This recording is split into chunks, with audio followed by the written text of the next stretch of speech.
There's a quiet tragedy living inside the souls of intuitive introverts, those who, like me, carry a strange gift that often feels more like a haunting than a blessing. Carl Jung saw it clearly. The intuitive introvert perceives the unseen architecture of reality, the subtle connections between events and emotions that others dismiss as coincidence. We see meaning where others see chaos, patterns where others see noise. Sounds beautiful, right?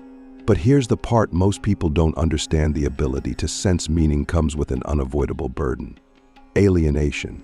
Because when you perceive life so deeply, you also suffer more easily. When others talk casually about the future, you glimpse its psychological consequences. When people chase pleasure, you sense the coming emptiness that follows. Jung called this the Daimonic Insight of introverted intuition, a penetrating awareness that reveals truth prematurely, before the world is ready to hear it. Imagine walking in a crowd and feeling not just the noise of people, but the temperature of their thoughts, the turbulence of hidden fears, the exhaustion behind smiles. You know you can't mention it, they'd think you were dramatic, maybe paranoid, but you see it anyway. The intuitive introvert lives suspended between two worlds: the visible, where everything is material and measurable, and the invisible, where symbols, motives, and archetypes breathe beneath the surface. Jung believed that such people were not observers of life, but interpreters of it, the translators of the unconscious into awareness. Yet for that same reason, they live perpetually torn. They crave solitude not out of shyness, but out of self-preservation. Too much contact with collective consciousness, the chatter, the opinions, the unfiltered energy drains them. They step back not to escape life, but to keep perceiving it clearly. You can call that withdrawal, but I call it a necessary exile of the awakened. The question is, how do you live meaningfully when the very clarity that defines you also isolates you? Click subscribe to this channel to get more profound insights. Jung's dark revelation was that each psychological type carries its own form of suffering, and the intuitive introvert's suffering comes from premature knowing. We see truths that others haven't yet earned through experience. We anticipate collapse when others still celebrate illusion. He noted that intuitive introverts live at the edge of the future, constantly absorbing hints of what's to come both in their own lives and in the collective psyche. But living at the edge means never feeling safe in the present. Every laughter hides a warning, every triumph carries the scent of decline. It's exhausting because you can't simply enjoy life's fleeting moments, you analyze them into meaning automatically. This mental overexposure becomes psychic fatigue, the kind that doesn't heal with sleep. And the cruel irony: society idolizes intuition when it serves productivity, when it predicts market trends or artistic success, but neglects it when it speaks of deeper moral or existential decay. I wonder, do we fear intuitive people not because they're strange, but because they remind us of what we're strategically ignoring? The second layer of this burden is emotional displacement. Since intuitive introverts live in continual symbolic dialogue with life, their emotions often belong to realities that others can't see. We cry for events that haven't happened. We mourn conditions that don't yet exist. Jung once said that the intuitive introvert is possessed by images of the future as if by ghosts. That's the perfect metaphor, isn't it? We are haunted by what wants to be born long before the world conceives it. And in that haunting lies both creativity and loneliness. The artists, inventors, philosophers, and visionaries who changed the world felt this torment, the tension between what is and what must become. The problem is that our current culture undervalues the invisible. If you can't measure it, it's dismissed. So intuitive introverts walk through a society of surfaces, half invisible themselves, carrying messages meant for an audience too distracted to care. Jung's revelation wasn't pessimistic, it was diagnostic. He was telling us that our civilizations depend on the very souls they most misunderstand. He was warning us that to silence the intuitive is to blindfold humanity. Let that sink in. What if the modern epidemic of anxiety and disconnection exists precisely because the intuitive ones have stopped being heard? And so I ask you, if you are an intuitive introvert, how are you caring for that gift? Or better yet, how are you surviving it? Jung believed the only remedy was individuation, the deliberate process of bringing the inner world into conscious partnership with the outer world. That means learning to translate your inner revelations into tangible creation writing, building, healing, teaching, but without expecting understanding from everyone.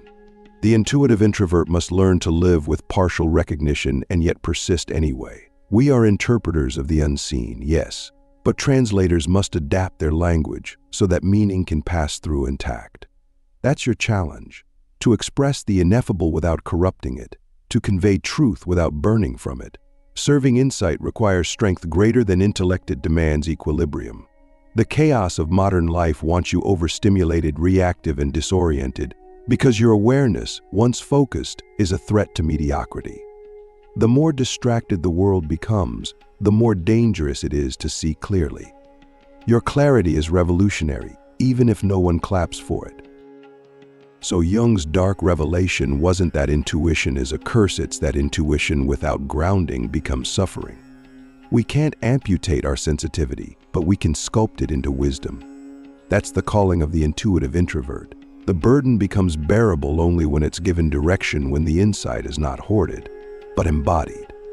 When we take our private intuition and channel it into something the outer world can use, we turn torment into purpose. Jung often said that we don't become enlightened by imagining figures of light, but by making the darkness conscious. Well, this is what that looks like. For those of us who see too much, the task is not to run from vision, but to integrate it, to build inner grounding strong enough to hold what we perceive. Because maybe the world needs precisely what we've been trying to hide. And maybe, just maybe, the loneliness of intuition is the gestation of a truth that will one day set others free.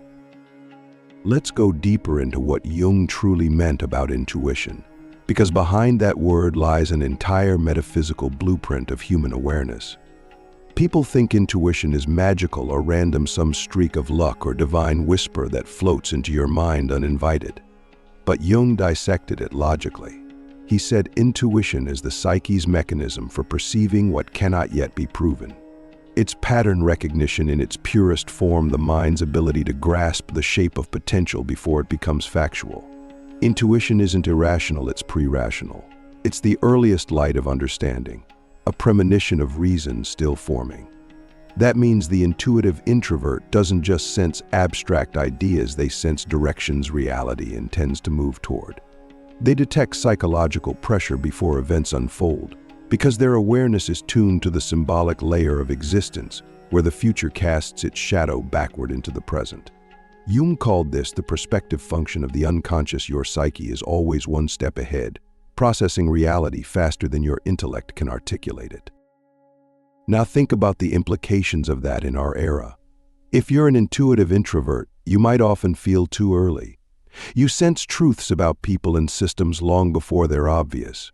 You warn a friend about a toxic relationship, and they dismiss you until they experience it months later. You detect hypocrisy in leaders before scandals break. You see cultural shifts before others name them. And this precognition, while incredible, is isolating. The world doesn't reward early awareness, it ridicules it until it needs it. Jung warned that many intuitives go through life mistrusting their insights precisely because they can't find external confirmation soon enough.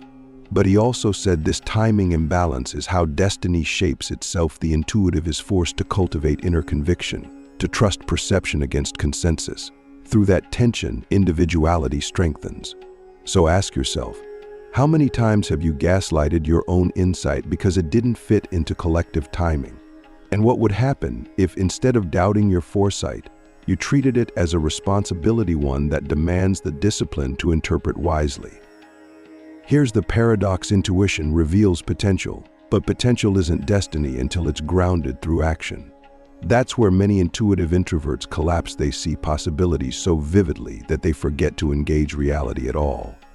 Jung said perception without embodiment leads to disintegration. You begin living more in the symbolic imagination than in the physical present. You drift, oscillating between visions of grandeur and exhaustion from inaction. This is the shadow side of intuition. It seduces you with images of what could be, while silently eroding your engagement with what is. When that happens, intuition becomes escapism. Jung's antidote was painfully simple: to balance intuition with sensation. Go for walks, sculpt, plant, move, breathe, give the body ownership of the insight. The intuitive introvert must anchor visions in the material world, or the psyche punishes itself through anxiety and dreamlike confusion. You can't just dream, you must incarnate what you dream. Otherwise, you'll live surrounded by the ghost of your unlived potential. How many of us are haunted by that ghost right now? And here comes the darker twist. The intuitive introvert, if not careful, can mistake omniscience for awareness. Because they see patterns, they assume understanding. But intuition, Jung cautioned, is not infallible. It's symbolic perception, not absolute truth.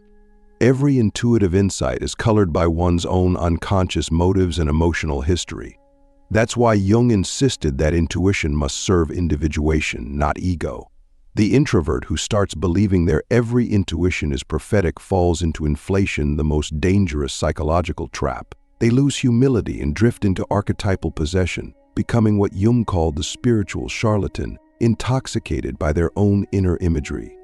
So the real maturity of an intuitive introvert is measured not by the volume of their insight, but by their discernment, by the ability to test intuition gently, compare it against lived experience, and refine it through humility. Genuine depth is quiet. It doesn't broadcast certainty, it radiates composure. So I ask you, do you want to be impressive, or do you want to be accurate? Because those two paths fork early, and only one leads to wisdom. We are living in a time when society desperately needs the disciplined intuitive. The world is drowning in data but starving for vision. Algorithms can map our habits, but they can't decipher meaning. Logic can build empires, but it can't tell us why we should. The intuitive introvert dwells naturally in this missing dimension, the space where knowledge becomes wisdom. That's why Jung saw them as the unconscious regulators of civilization's balance. Without them, progress becomes predatory, speed becomes chaos, and reason becomes mechanical. But this responsibility comes with the enemy of corrosion. Every intuitive introvert faces two temptations: cynicism, when they lose faith in being understood, and superiority, when they mistake alienation for enlightenment. Your task, if you identify with this, is to stay both visionary and human. To keep your heart porous even when your mind is years ahead. Because one day the collective will catch up, and when that day comes, it will need your compassion as much as your foresight. The question is, will you still be gentle enough to guide, or will bitterness have hardened you? So, what is the fate of intuitive introverts in a pragmatic, distracted civilization? Jung's dark revelation hides hope. The few who carry perception across the wilderness of misunderstanding become civilization's renewal engines. They are the invisible cartographers of tomorrow's consciousness.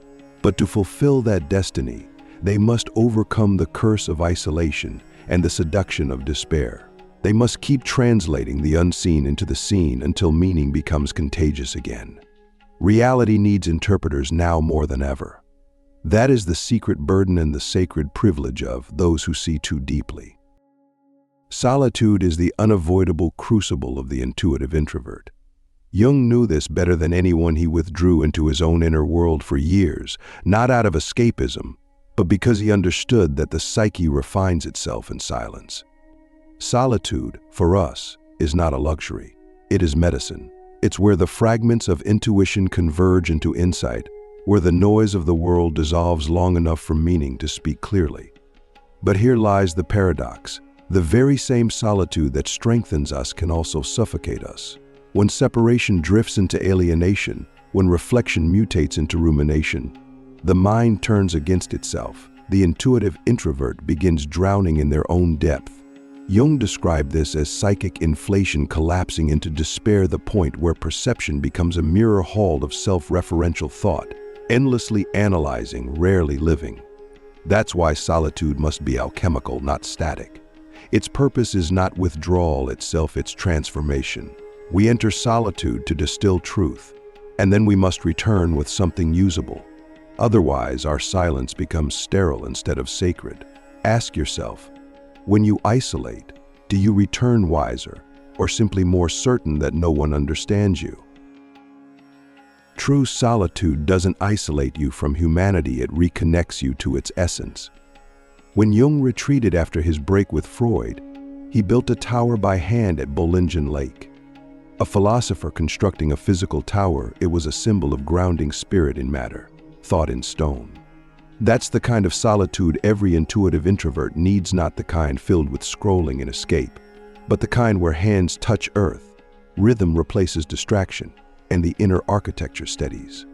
The world sells noise masquerading as connection, but what it really fears is the individual who is comfortable alone. Such a person is uncontrollable, immune to propaganda, incapable of spiritual blackmail.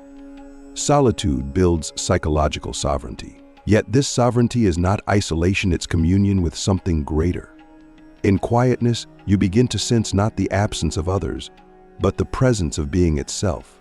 Have you felt that moment when aloneness shifts into vastness, when instead of feeling lost in the void, you realize the void is listening? Jung said that is the moment the self, the archetype of wholeness, makes contact. If you never grant yourself enough solitude to feel that, you live only at the surface of your own existence. And here's the truth many intuitive introverts resist admitting. Solitude doesn't protect you from pain, it exposes its origin. Jung observed that the intuitive type often avoids emotion by retreating into abstraction, trying to think their way out of feeling.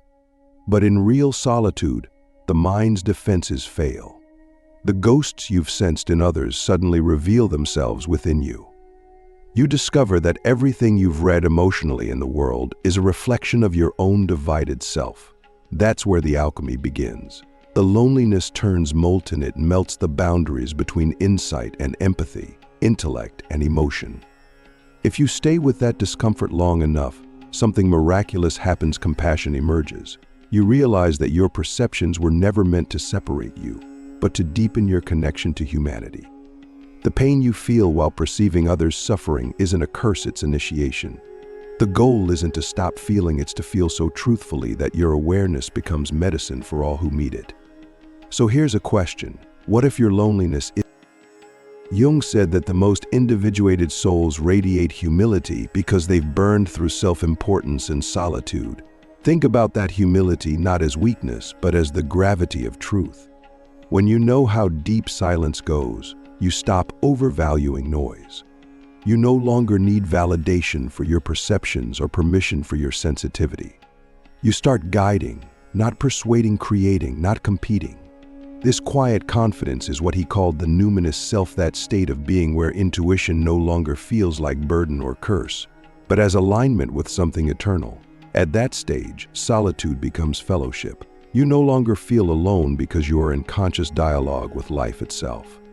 The forest, the sea, the sky, they all speak back. You realize that introversion wasn't meant to make you solitary forever, but to teach you how to find the divine conversation in silence. So when you return to the human world, you can bring that depth with you. The intuitive introvert is not meant to vanish, they're meant to return carrying light words cannot explain. So, let's bring this home. Jung's dark revelation about intuitive introverts wasn't a curse, it was a map. The burden of insight becomes unbearable only when we mistake sensitivity for fragility. But if we discipline it, solitude becomes strength, intuition becomes artistry, and alienation becomes initiation. The intuitive introvert's role isn't to fix the world, but to see it clearly enough that honesty itself transforms it. We are the world's early warning system, its ethical nerve endings, its unconscious whisperers. But for our insights to matter, we must stay grounded, compassionate, and courageous enough to return from silence. Instead of fearing our difference, we must live it so authentically that it becomes contagious. Jung believed that wholeness, not happiness, is life's true goal. And for the intuitive introvert, wholeness isn't found in escaping depth, it's found in thriving within it. So when the noise of the world grows unbearable and you question why you see what others dismiss, remember this: you were never meant to blend in. You were meant to translate the invisible. The secret burden isn't your curse, it's your calling.